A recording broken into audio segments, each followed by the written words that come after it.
Hey folks, this is Dan with Sawagain. You know, one of our best-selling product lines is carburetor kits. Many of our customers tell us that their saw no longer starts or performs like it should.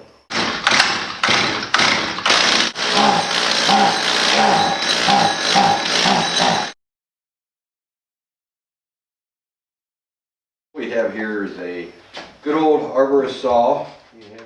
First thing we're going to do is get your air cleaner off here. You just got your full twist.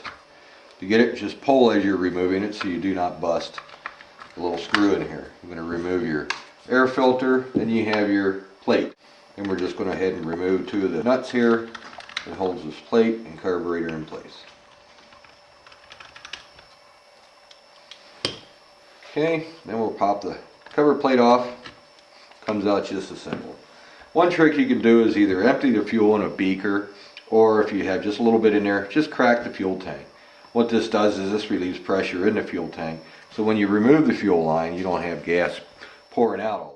On this one, a lot of people fight is the throttle link. On this model, just pull it out, nice and easy. It unhooks itself, and it's really simple to put back on. I'll show you how to do that. Okay, what this side is this is where your pulse is, which pumps your fuel into the carburetor.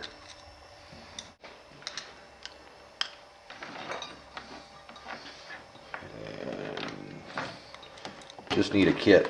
Okay, once you get the cover screws off, just remove your cover plate. You're going to look at your diaphragm.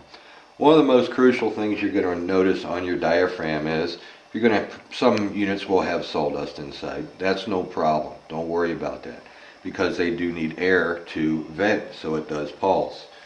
One thing that's going to tell you if your carburetor kit is bad, if you look closely, if I remove this diaphragm, this one here is a good diaphragm. We're just using this to show you what exactly is needed.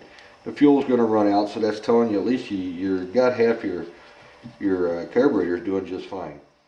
So if this crease is gone, and you have what I call wrinkles, where these creases are totally gone and you have wrinkles in your diaphragm's no good. It will not pulse anymore. So I'll flip it over and go to the fuel flap side.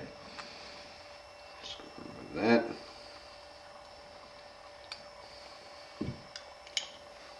Pull that out, and of course you will have some fuel leaking. What you're going to find on this side is your fuel flap side. This is your fuel inlet and your backflow, of course, right in here. Now all these channels are, you're going to probably find just a little bit of sawdust in here. That's coming in from your fuel filter. So if you do have sawdust, it can actually get inside on that screen. Here it is right here. And you definitely want to get all that stuff out of there. Okay.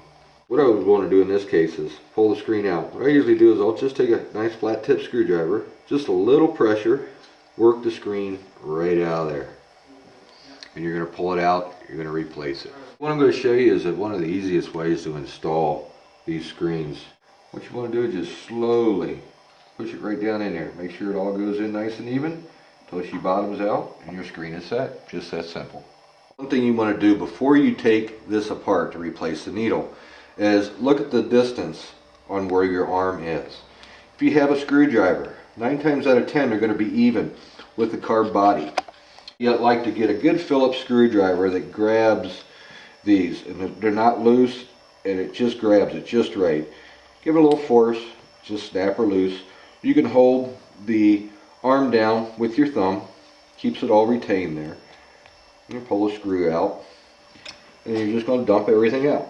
You should have your spring, your needle valve, your needle arm, and your pin. Second thing you want to do is look at your Welch plugs in here. Now this one here has got its own sealant on it. What some people actually do is I'll push on it. If it don't move and it's good and tight, you should be good to go. But if all this is gone and you touch it and it does move, there's one or two ways you could do this. Some of the old tricks I've used, believe it or not, is nail polish. Nail polish will retain a Welch plug in there, but it's not good with ethanol fuels. That's why I recommend premium fuel. Unoxygenated premium fuel was the first. If the saw ran before you took it apart, but then you started having issues, as long as you did not adjust any screws, I recommend taking a screwdriver, turn the screw in slowly. You want to go clockwise. One turn, and there's about 1 1/4 turns. So just remember, that's 1 1/4 turns on this screw. So just go ahead and remove it.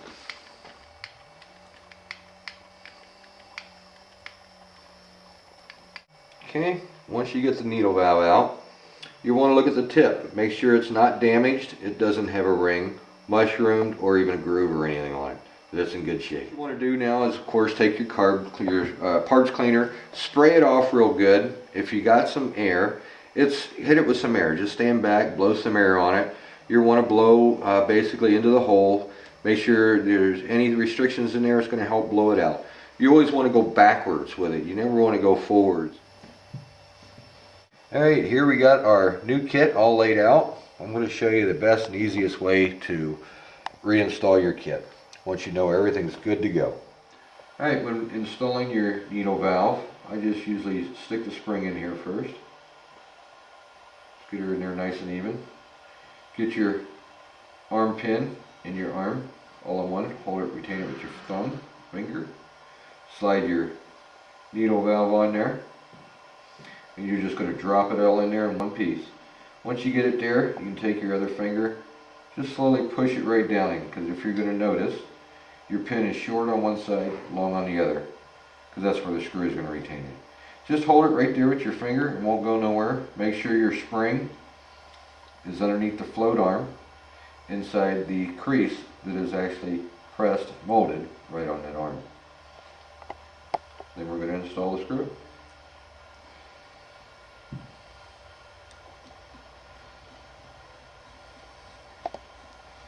Just good and snug. So you want it just right to the factory spec. You're going to take your gasket, then your diaphragm with the ring side down. That's what lays on your needle arm. Okay, once we got all that together, you notice there is a little boss pin on the cover plate, which of course, almost idiot proof, will let you put it right on there and line her up. She'll close right up. Now we're just going to install the screws. Once you get all the screws on there, you just want them good and snug. You don't have to He-Man them on there and get them really tight. Just good and snug. And you'll be good to go.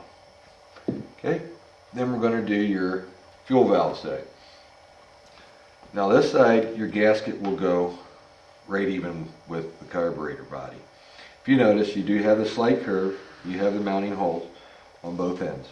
Aligned right, you have a small port here. You also have another small port here for your fuel. Make sure it's directly over and all your other holes are lined up. Then you will take your gasket, put it right on top of that, holding it in place. And there again, you're going to notice you do have boss pins on the cover plate as well. Line those up. Sometimes you got to just hit the throttle, get it away from your idle screw. Then we'll install the screw. Good.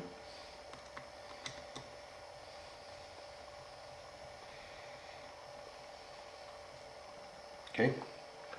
Now we're going to go back to your adjusting needle. What you're going to do is just make sure it's all dirt free, all clear after cleaning it. And we'll stick it in there. Now you want to run the screw in there easily, very easy. You do not want to force it.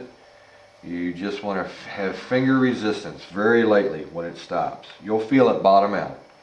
When you feel it bottom out, stop. Do not force it anymore. You will ruin that needle. Okay, now I feel I stopped. I usually back off and I'll test it once or twice, make sure I'm there. Now if you remember, it was like 1 1/4 to 1 1/8 turn. So we're just going back her out. Half, 1, this is just a fuzz at 1/4. And that's all there is as far as rebuilding a carburetor. Any questions, you can always ask us online. Thank you. Okay, before installation, you want to make sure that your little brass ring is in there flush and square. I'm going to just slide her right back on, get it started. I'm going to pull the choke shaft right back up, get it up out of the way. Okay, now we're going to take your throttle. This is a little tricky, it might be a little hard to see. Okay, we're just going to take your throttle, squeeze your trigger a little bit, get your throttle started right in the hole like such. Now as you slowly push carburetor, it's going to stay right in there. Now you know your carburetor is seated well. You're going to pull your choke shaft out. Your choke link, excuse me. Hook it right into the carburetor. Just hold the carburetor in place, hit your safety lever, give it a test. Say, yep, she's working good. Check your choke. There you go. Choke is working well. Now your saw is ready. And hook your fuel line back up. Just grab it with a pair of needle nose, nice and easy. You don't want to squeeze too much. I'm going to reassemble everything. So we can start it up and see how she runs.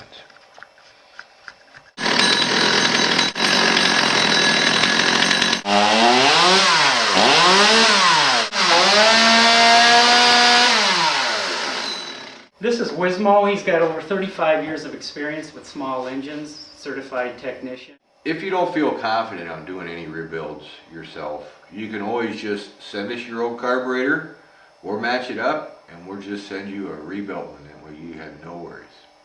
Thank you.